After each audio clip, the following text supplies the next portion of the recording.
নমস্কার, দেখছেন Kolkata TV.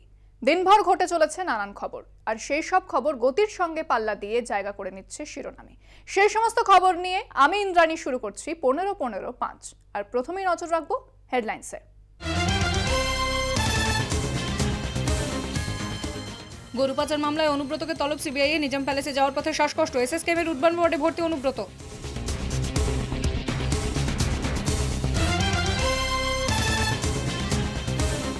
Liver সুগারের সমস্যা, স্লিপ অ্যাপনিয়া, হার্ট ফেলিওরের উপসর্গ। সিবিআই দফতরে যাওয়া সম্ভব নয়, পিজিতে জেরা করতে পারে সিবিআই, চিঠি অনুব্রতর আইনজীবীর।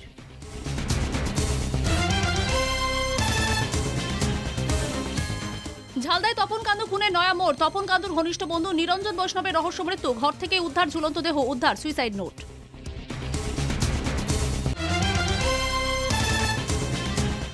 পরিবারবাদী পার্টি গণতন্ত্রের সবথেকে বড় শত্রু। মানুষের সঙ্গে বিশ্বাসঘাতকতা করেছে, দেশের সাংবিধানিক সংস্থাকে নষ্ট করেছে। প্রতিষ্ঠা দিবসের নাম না করে কংগ্রেসকে খোঁচা নরেন্দ্র মোদী।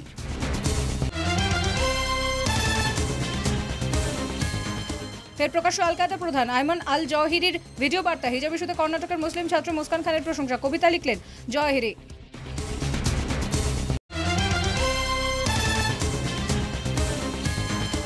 শীঘ্রই শুরু হবে চাকদা এক্সপ্রেসের শুটিং। এপ্রিলের গরমে প্রস্তুতি সারছেন পর্দার ঝুলন অনুষ্কা শর্মা।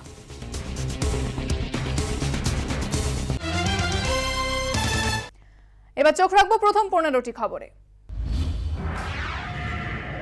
সিবিআই দফতরে যাওয়ার পথে অসুস্থ অনুব্রত মণ্ডল। শারীরিক অসুস্থতার কারণে এসএসকেএমের উডবান ব্লকের কেবিনে ভর্তি হলেন তিনি। কয়লা ও গরু পাচার কাণ্ডে বুধবার সিবিআই দফতরে হাজিরা দেওয়ার কথা ছিল অনুব্রত মণ্ডলের। মঙ্গলবার রাতেই বীরভূম থেকে চিনার পার্কের ফ্ল্যাটে এসে ওঠেন তিনি। বুধবার আইনজীবী সঞ্জীব দায়ের সঙ্গে আলোচনা সারেন তৃণমূল নেতা। এরপরেই নিজাম প্যালেসের উদ্দেশ্যে গাড়ি রওনা দেয়। তবে রাস্তা থেকেই গাড়ি ঘুরিয়ে এসএসকেএমের পথে যান অনুব্রত। শারীরিক অসুস্থতা ও শ্বাসকষ্টের কারণে উডবান ওয়ার্ডে ভর্তি হয়েছেন তিনি। দীর্ঘদিন স্লিপ অ্যাপনিয়াতে ভুগছেন অনুব্রত। লিভারের সমস্যা রয়েছে, ওজন 100 কেজির ওপরে, উচ্চ ডায়াবেটিসের রোগী।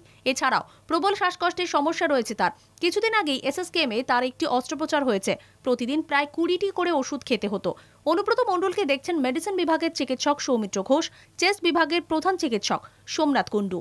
এছাড়াও রয়েছেন এন্ডোক্রিনোলজিস্ট সুজয় ঘোষ, ইউরোলজিস্ট দিলীপ পাল, গ্যাস্ট্রোএন্টারোলজিস্ট গোপাল ঢালি।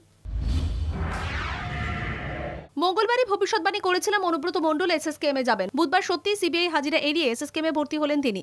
অনুব্রত মণ্ডলের অসুস্থতা নিয়ে প্রতিক্রিয়া বিজেপির রাজ্য সভাপতি সুকান্ত মজুমদারের। দেখুন, আমি গতকালই তো ভবিষ্যৎবাণী করেছিলাম। আমাকে যখন সাংবাদিক বন্ধুরা জিজ্ঞেস করেছিলেন যে কি হবে, অনুব্রত মণ্ডলকে ডেকেছে সিবিআই, তাই বলেছিলাম যে ক্যামেরা আপনাদের উডবান ওয়ার্ডের দিকে ডাকুন, ওখানেই পৌঁছবেন উনি। আমার ভবিষ্যৎবাণী উনি সঠিক প্রমাণ করলেন, সেই জন্য তাকে ধন্যবাদ।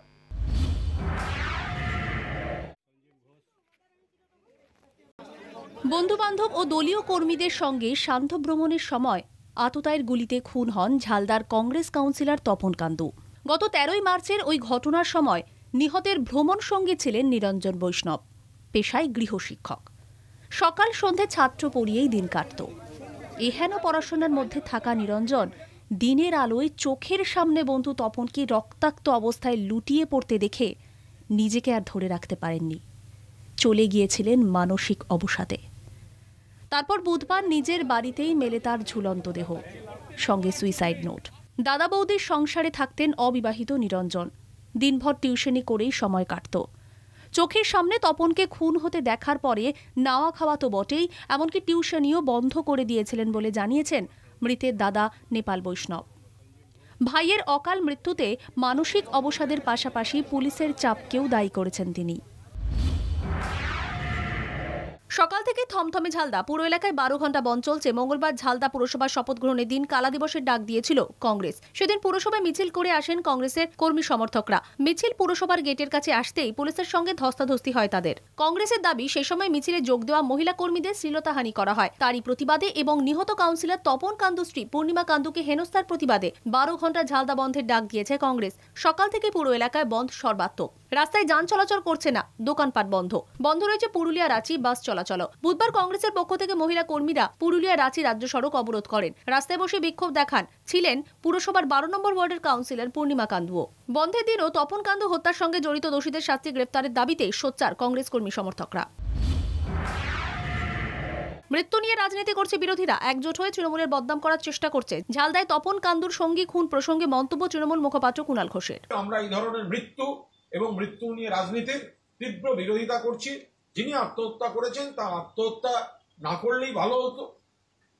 যখন করেছেন তাহলে তার পেছনে আসল কি কারণ আছে নিশ্চয়ই সামনে আসবে। আমি তার সঙ্গে যোগ করব যে তৃণমূলকে বদনাম করতে যে ঘটনাগুলো পরপর ঘটানো হচ্ছে সেখানেও কিন্তু বৃহত্তর ষড়যন্ত্রের আঙ্গিকে তদন্তের অবকাশ থাকছে।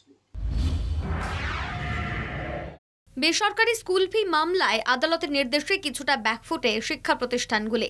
বেতন কম দেওয়া থাকলেও পড়ুয়াদের পড়াশোনার সুযোগ থেকে কোনোভাবে বঞ্চিত করা চলবে না, সাফ জানিয়ে দিল কলকাতা হাইকোর্ট। বুধবার বিচারপতি আইপি মুখোপাধ্যায় ও বিচারপতি মৌসুমী ভট্টাচার্যের ডিভিশন বেঞ্চে স্কুল ফি মামলার শুনানি চলে। শুনানি চলার পর আদালত জানায়, নতুন শ্রেণীতে উত্তীর্ণ হওয়া আটকাতে পারবে না স্কুল কর্তৃপক্ষ। 145টি স্কুলকে এই নির্দেশ দেওয়া হয়। স্কুল কর্তৃপক্ষ রিপোর্ট কার্ডও আটকে রাখতে পারবে না। ছাত্রছাত্রীদের নতুন ক্লাসে যাওয়ার অনুমতি দিতে হবে এবং সকলকে পড়াশোনার সুযোগ দিতে হবে বলে জানিয়ে দেন বিচারপতি। বিচারপতি আইপি মুখোপাধ্যায় ও বিচারপতি মৌসুমী ভট্টাচার্যের ডিভিশন বেঞ্চের আরও নির্দেশ, 80% ফি যারা দিয়েছে তাদের সকলকে নতুন ক্লাসে প্রমোশন দিতে হবে। বাকি 20% ফি 2 সপ্তাহের মধ্যে দিতে হবে। এই সংক্রান্ত সমস্ত বিষয়টি দেখবেন আদালত নিযুক্ত জয়েন্ট অফিসার। 10 জুনের মধ্যে করোনাকালে যারা একদমই কোনো ফি দেয়নি তাদের তালিকা জমা দেবেন আদালত নিযুক্ত জয়েন্ট অফিসার। তবে সেই সব পড়ুয়াদেরও উঁচু ক্লাসে প্রমোশন দিতে হবে। এসএসসি নিয়ে এফআইআর দায়ের করল সিবিআই। সিবিআইয়ের তদন্তকারী আধিকারিক সতীন্দ্র সিংহ বুধবার এসএসসি উপদেষ্টা কমিটির 4 সদস্যকে জিজ্ঞাসাবাদের পর আদালতের রিপোর্ট পেশ করল সিবিআই। মামলায় তৎকালীন প্রোগ্রাম অফিসার সমরজিৎ আচার্যকে যোগ করা হয়েছে। আজ সন্ধ্যে 6টার মধ্যে সিবিআই অফিসে তাকে হাজিরার নির্দেশ দেওয়া হয়েছে। সমরজিৎ আচার্যকে জিজ্ঞাসাবাদের পর সিবিআই প্রয়োজন মনে করলে এসপি সেনাকে ফের জিজ্ঞাসাবাদ করতে পারে। এসপি সেনাকে নিজাম প্যালেসে হাজির করার জন্য সার্ভে পার্ক পুলিশ স্টেশনের কোনো পদক্ষেপের দরকার নেই বলে নির্দেশ দিয়েছে কলকাতা হাইকোর্ট। এদিন 6টায় এসএসসি উপদেষ্টা কমিটির সদস্য অলোক সরকারকেও তলব করা হয়েছে। সিবিআইয়ের পেশ করা এসপি সেনার জিজ্ঞাসাবাদের রিপোর্ট হাইকোর্টের রেজিস্ট্রার জেনারেলের কাছে গচ্ছিত থাকবে। তদন্তে সমস্ত রকম সহযোগিতা করা হবে বলে আদালতে জানিয়েছেন এসপি সেনার আইনজীবী। 27 এপ্রিল পর্যন্ত শুনানি মুলতবি রাখা হলো। কথাই সার গেরুয়া বাহিনীর নজির করে দেখালো বাংলার শহর কলকাতা। এক নিয়োগ সংস্থার সমীক্ষার রিপোর্ট এমনই ইঙ্গিত দিচ্ছে, উন্নয়ন, বাসস্থান, নয়া কর্মসংস্থান সহ একাধিক প্রতিশ্রুতির কথা বারে বারেই শোনা গিয়েছে গেরুয়া শিবিরের গলায়। সেই মন্ত্র তুলে ধরেই সদ্য শেষ হওয়া 4 রাজ্যের নির্বাচনেও তোড়িপাড় করেছে বিজেপি। তবে কথা ও কাজে যে বিস্তর ফারাক রয়েছে তা চোখে আঙুল দিয়ে দেখাচ্ছে নামকরা নিয়োগ সংস্থার সমীক্ষার রিপোর্ট। করোনার প্রভাব কাটিয়ে দেশ কতটা এগোচ্ছে তা জানতে দেশের প্রতিটি শহর ধরে সমীক্ষা চালায় নিয়োগ সংস্থাটি। সেই রিপোর্টে দেখা যাচ্ছে দিল্লি, হায়দ্রাবাদ, মুম্বাই, চেন্নাই, পুনের মতো মেট্রো শহরগুলিকে টেক্কা দিয়ে নতুন কর্মসংস্থানে সবার শীর্ষে রয়েছে কলকাতা। গত বছরের তুলনায় 42% নিয়োগ বেড়েছে কলকাতায়। দ্বিতীয় স্থানে রয়েছে হায়দ্রাবাদ, 27% নিয়োগ বেড়েছে সেখানে। তৃতীয় স্থানে মুম্বাই, 25% নতুন কাজে নিয়োগ হয়েছে বাণিজ্যিক শহরে। চেন্নাই ও পুনেতে যথাক্রমে 24 ও 23% কর্মসংস্থান হয়েছে। অবাক করা বিষয় হলো, দেশের রাজধানী দিল্লিতে নিয়োগের সুযোগ তো পাননি সাধারণ মানুষ, বরং 15% কর্মসংস্থান কমে গিয়েছে সেখানে। এখন একটা বিরতির পর ফিরছি।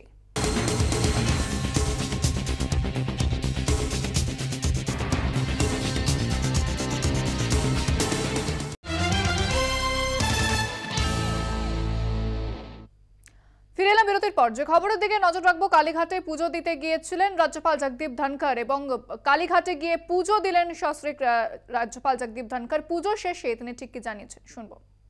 प्रथम सेवक होने के नाते अपनी धर्मपत्नी डॉक्टर सुदेश धनखड़ के साथ सुप्रख्यात कालीघाट मंदिर में दर्शन किए और आशीर्वाद लिए। पश्चिम बंगाल की तपोवन भूमि नॉलेज और विजडम के लिए विश्व भर में प्रसिद्ध है। सबके सुख की कामना करते हुए आशा की है कि पश्चिम बंगाल में सुख रहे, समृद्धि रहे, विकास रहे और शांति रहे। पश्चिम बंगाल की प्रबल संभावनाओं को देखते हुए ये भूमि किसी भी तरीके से हिंसा, अत्याचार के लिए उपजाऊ नहीं हो सकती। मैंने कामना की है कि काली मां शक्ति दे ताकि राज्य का लगाव किसी भी तरीके से हिंसा, अत्याचार से न हो, सुख, शांति और समृद्धि पूरी तरह से स्थापित हो और संपूर्ण भारत विश्व में अपने उस स्थान को प्राप्त करे जो सदियों से हमारा रहा है। পুজো দিয়ে মালা পরে বেরিয়ে আসেন রাজ্যপাল জগদীপ ধনখড়। কালীঘাটে গিয়ে পুজো দেন তিনি।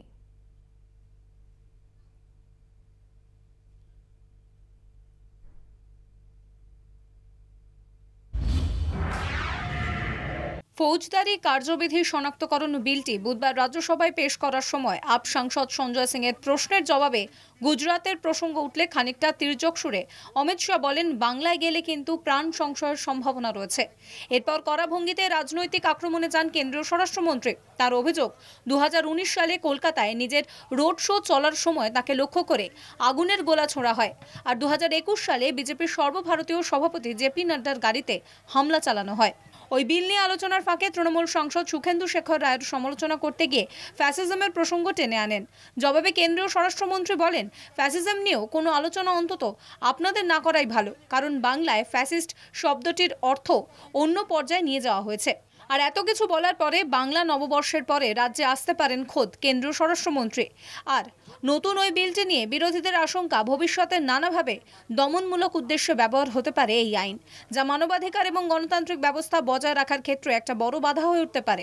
संजय सिंह जी ने कहा कि गुजरात में ये एफआईआर, अरे संजय बाबू, मान्यवर आपके माध्यम से मैं संजय बाबू को कहना चाहता हूं, अभी तो आप गुजरात गए हो, मुझे तो मालूम नहीं कोई एफआईआर हुई या नहीं हुई इनकी पार्टी पर, कुछ करा होगा तो हो भी सकती है, मगर बंगाल चले जाओ जान चली जाएगी। मान्यवर ये पूछते हैं आप गए हो, मैं गया था 2019 के चुनाव में, मेरे रोड शो पर आग के गोले फेंके गए, हमारे राष्ट्रीय अध्यक्ष गए नड्डा जी, इनकी गाड़ी को घेर कर उन पर जघन्य हमला किया गया।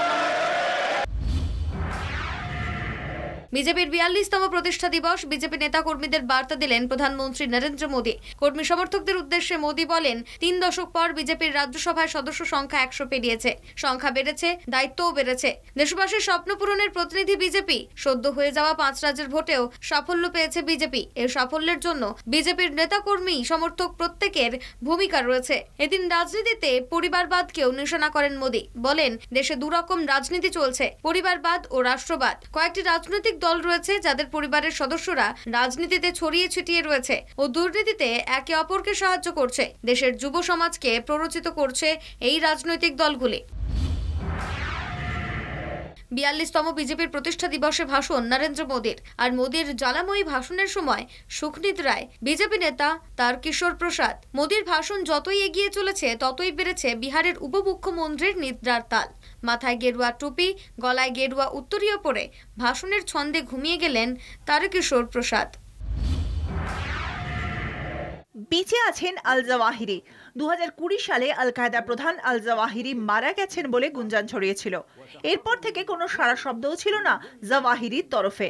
হঠাৎই কর্ণাটকের হিজাব বিতর্কে প্রতিবাদী মুখ মুস্কান খানের প্রশংসা করে একটি ভিডিও বার্তা প্রকাশ্যে এসেছে। ভিডিওটি আল কায়দার অফিসিয়াল মিডিয়া উইং আস সাহাব মিডিয়ায় প্রকাশ করা হয়েছে। ভিডিওটি সত্যতা যাচাই করেছে আমেরিকার বেসরকারি সংস্থা সাইট ইন্টেলিজেন্স। ভিডিও শিরোনাম দেওয়া হয়েছে the Nobel woman of India.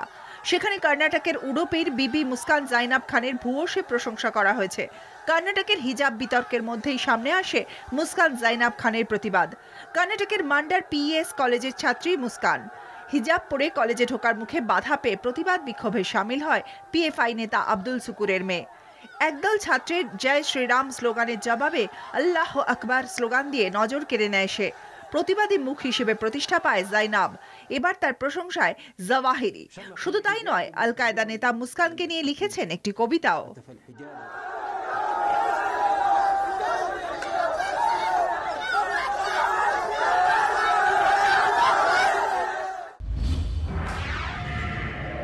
করোনার আতঙ্ক থেকে বেরিয়ে ঘরোয়া ক্রিকেটে উঠতে চলেছে বায়োবাবল। চলতি মাস থেকে সেটা কার্যকর করতে চলেছে বিসিসিআই। আগামী 18 এপ্রিল থেকে শুরু হতে চলা অনূর্ধ্ব 19 কোচবিহার ট্রফি ও সিনিয়র ওমেন্স টি20 প্রতিযোগিতায় ক্রিকেটারদের জন্য থাকছে না বায়োবাবল ব্যবস্থা। পরীক্ষামূলক হিসেবে এই দুই প্রতিযোগিতাকে বেছে নিয়েছে বোর্ড। তবে বায়োবাবল উঠলেও ক্রিকেটারদের নিয়মিত RT-PCR পরীক্ষা করতে হবে এবং এই ব্যবস্থা পর্যবেক্ষণের জন্য ম্যাচ ভেন্যুতে আগে থেকেই হাজির থাকবেন বিসিসিআই এর একটি দল। কোরিয়া ওপেনের দ্বিতীয় রাউন্ডে পৌঁছালেন পিভি সিন্ধু ও কিদাম্বি শ্রীকান্ত। দুজনেই স্ট্রেট গেমে জিতে প্রি কোয়ার্টার ফাইনালে ছাড়পত্র পেলেন।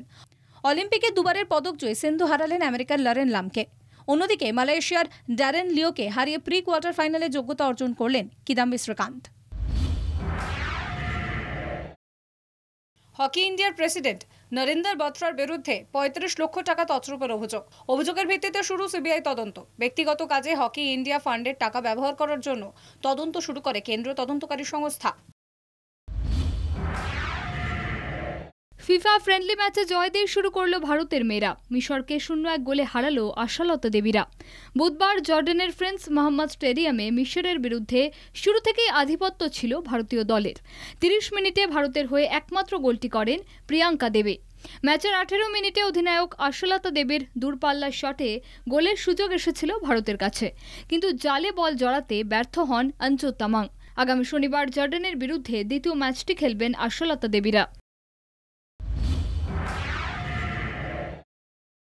থাইল্যান্ড ওপেনের ফাইনালে 4 ভারতীয় বক্সার আশিস কুমার, গোবিন্দ সাহানি, বীরেন্দর সিং এবং মনিকাকে ফাইনালে ছাড়পত্র পেতে বেশি বেগ পেতে হয়নি। 75 কেজি বিভাগে ইন্দোনেশিয়ার বক্সারের বিরুদ্ধে 5-0 ব্যবধানে জয় পেলেন আশিস কুমার। 48 কেজি বিভাগে ভিয়েতনামের বক্সারের বিরুদ্ধে 4-1 ব্যবধানে জিতে ফাইনালে যোগ্যতা অর্জন করলেন। 60 কেজি বিভাগে প্যালেস্তাইন প্রতিযোগীর বিরুদ্ধে ওয়াকভার পেলেন বীরেন্দর সিং। অন্যদিকে মহিলা বিভাগে ফাইনালে পৌঁছে গেলেন মনিকা। 48 কেজি বিভাগে ভিয়েতনামের বিরুদ্ধে জিতে ফাইনালে পৌঁছে গেলেন। এখন আরো একটা বিরতির পর থাকছে।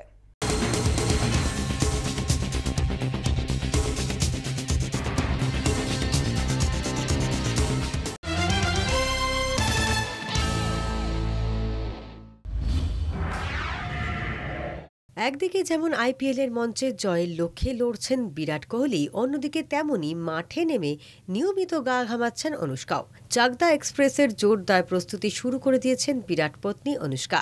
জিরোর ব্যর্থতা দীর্ঘ 4 বছর হয়ে গেল। পর্দা থেকে অনুপস্থিত পরীর নায়িকা, তবে ধামাকা দিয়েই যে ফিরবেন তিনি সে কথা অভিনেত্রী বুঝিয়ে দিয়েছেন গত বছরই। ক্রিকেটার ঝুলন গোস্বামীর বায়োপিক চাকদা এক্সপ্রেস এ মুখ্য ভূমিকায় থাকবেন অনুষ্কা। ইতিমধ্যেই প্রকাশ্যে এসেছে ছবির ফার্স্ট লুক। কিছুদিন আগেই খবর মিলেছে ভারতের পাশাপাশি ইংল্যান্ড ও স্কটল্যান্ডে চাকদা এক্সপ্রেসের শুটিং করতে চান পরিচালক প্রসিত রায়। খুব শীঘ্রই শুটিংয়ের জন্য রওনা দেবেন টিম চাকদা এক্সপ্রেস। তারই আগে পুরো দস্তুর ট্রেনিংয়ে নেমে পড়েছেন অনুষ্কা শর্মা। লক্ষ্য হয়ে উঠতে হবে পর্দায় পারফেক্ট ঝুলন গোস্বামী।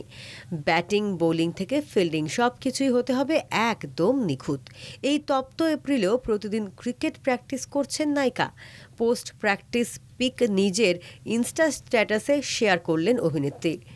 চোখে রোদ চশমা আর ব্ল্যাক টি শার্টে রীতিমতো নেট দুনিয়ার নজর কাড়লেন অনুষ্কা। বড় পর্দায় নয়, ওটিটি প্ল্যাটফর্মে মুক্তি পাবে চাকদা এক্সপ্রেস। 15:15:05 এখন এ পর্যন্তই। দেখছেন কলকাতা টিভি, রাত 3, 7 দিন।